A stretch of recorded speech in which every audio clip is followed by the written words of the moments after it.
البحر وغرق فرعون، وانت يا الدنيا الله حيغرقك زي ما طلعنا من غزه، وراح نرجع لغزه ان شاء الله زي ما رجع ال موسى على بلادهم، وراح نرجع وان شاء الله حيقطعك البحر، ان شاء الله حتغرق في بحر غزه يا فرعون.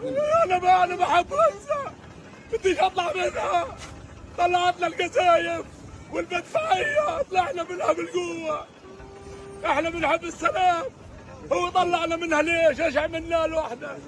ولازم نرجع ان شاء الله زي ما غرق فرعون في البحر حيغرق نتنياهو في البحر. ان هذول الدول يكون كلامهم حقيقي مش للاعلام بس، بدنا اياه يكون كلام بريطانيا وكل الدول الاوروبيه اللي تعترف بفلسطين، يكون مش للاعلام ولا لسياسه الى ضد اسرائيل، يكون من نبعهم من اراده شعوبهم، مش بيضحكوا على شعوبهم بس، على شعوبهم.